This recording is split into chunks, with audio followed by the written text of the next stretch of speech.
Hi everyone, I'm here to walk you through a little step-by-step tutorial of Zoom, specifically the whiteboard component of Zoom. I've had a lot of people ask me how I utilize it.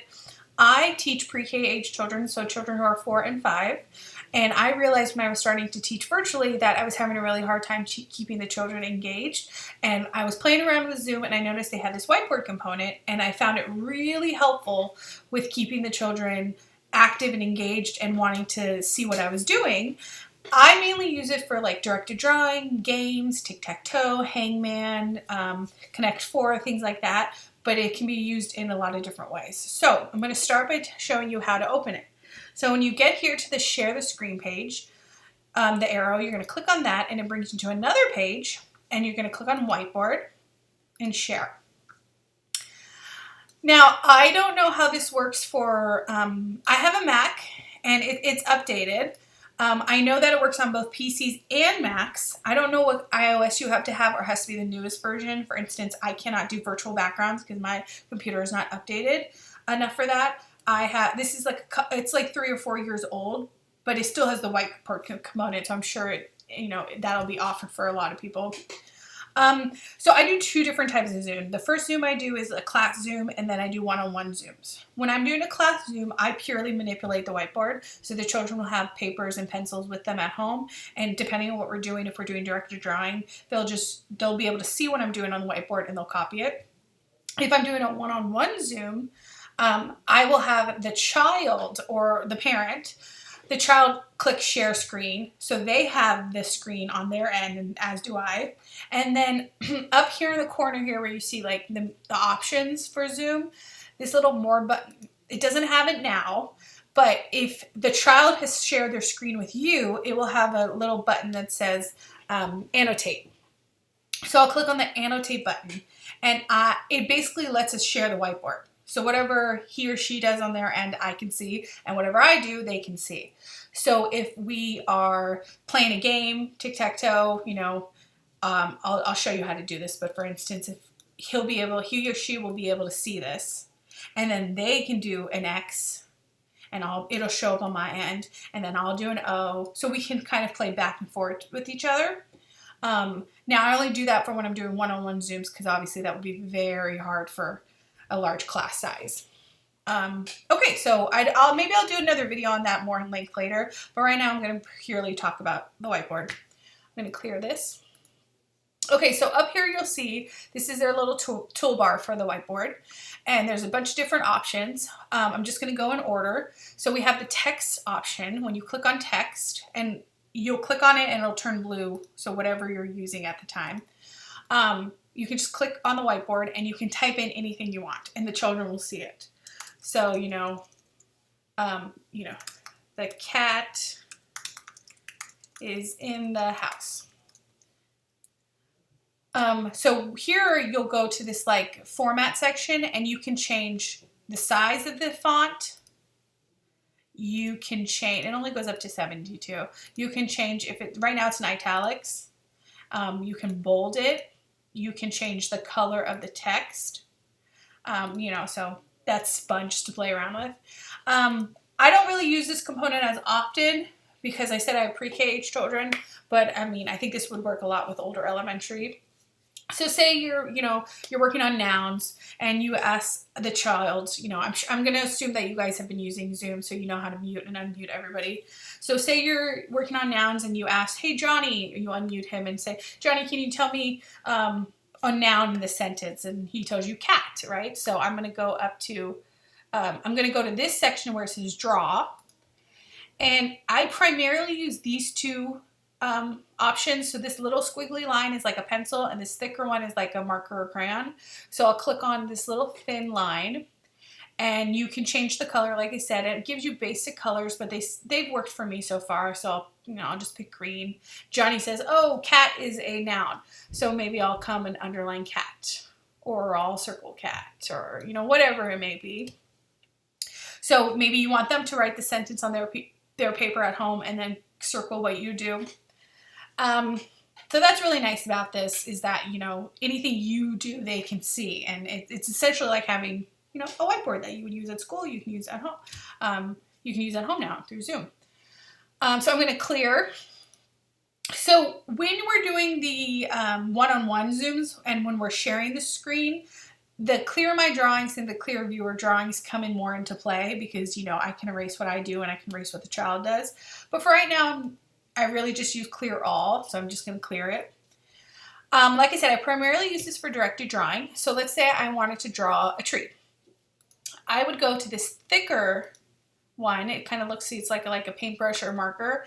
And I'll pick brown because I want to draw the tree. And then I'll walk my children through it. So, okay, guys, get out your paper, get out your brown marker. We're going to draw a tree today. So starting in the middle of the page, we're going to draw a line that goes down and curves a bit. And same on the other side, down and curve. Now you'll notice here that there's different widths of length. So right now I'm using the thickest one, and I can change it to a thinner one. So that's really nice. So if you're like drawing, if you want to have more detail in your drawing, you would probably use the thinnest one as far as like the marker. If we go to the pencil, so this is the thinnest for the pencil. I'm just going to walk you through them so you can kind of see. I like to use the pencil for outlines. I like to use the pencil if I'm writing numbers, letters, you know, and then I like to use the crayon, the marker option for coloring. So that's what you'll see there. Okay, so I'm going to go back to color. And then I'm going to stick with my brown, and I'm going to use the thickest because, like I said, I'm coloring in. So this will be quicker if I'm using a thicker marker. And I just color it in.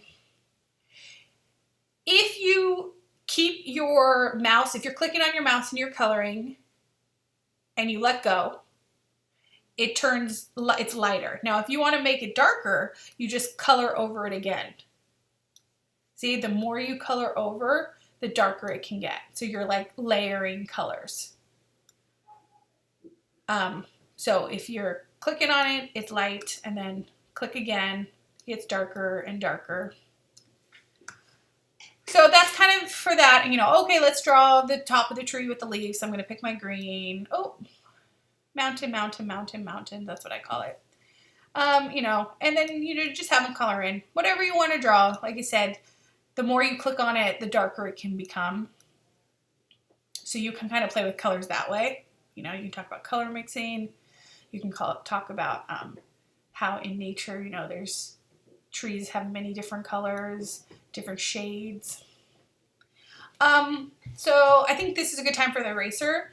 So the eraser is exactly what it is. You just click on it and you erase. And the nice thing about this is it erases whatever you drew continuously. So you'll notice when I drew my tree, I just went around and around. So all I have to do is click on one part of the tree and it'll erase the whole thing. Now, because we layered the green, it's going to erase it section by section. So that's nice.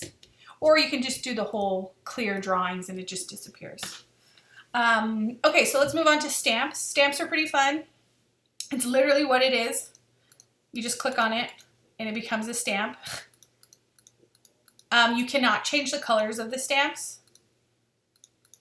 So the hearts are going to be red, the question marks are going to be blue, and it's just literally a stamp. So I just play with it. Like if I'm doing a night sky, instead of drawing all the stars, I can just click clear.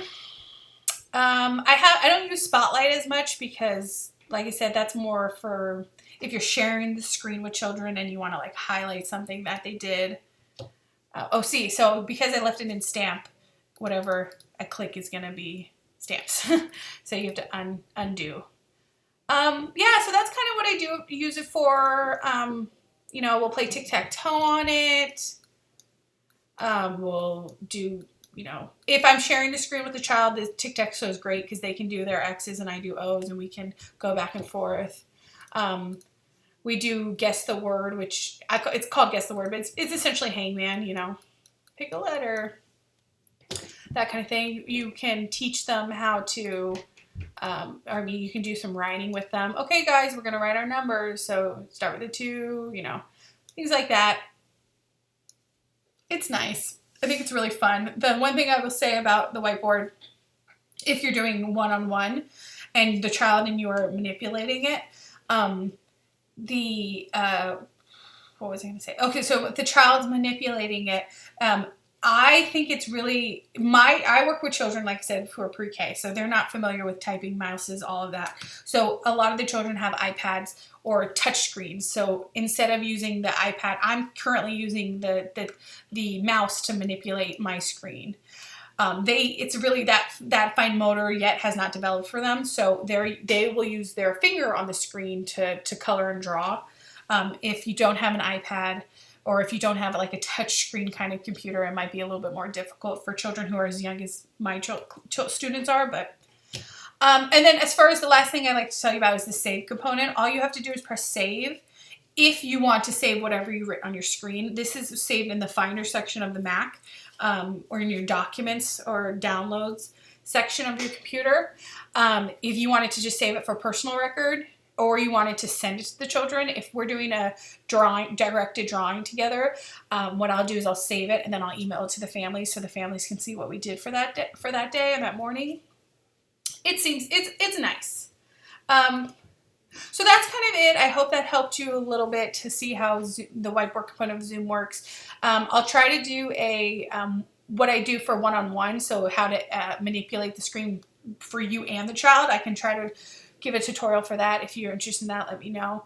But enjoy. I hope it helps. And I think we're all adjusting to this new reality, and anything that we're doing, both parents and teachers, I think that we should be proud of it. Don't put too much stress and pressure on yourself. But if you were trying to make your Zoom a little bit more, engaging, I think Whiteboard would be a really great tool to use. Okay, bye guys.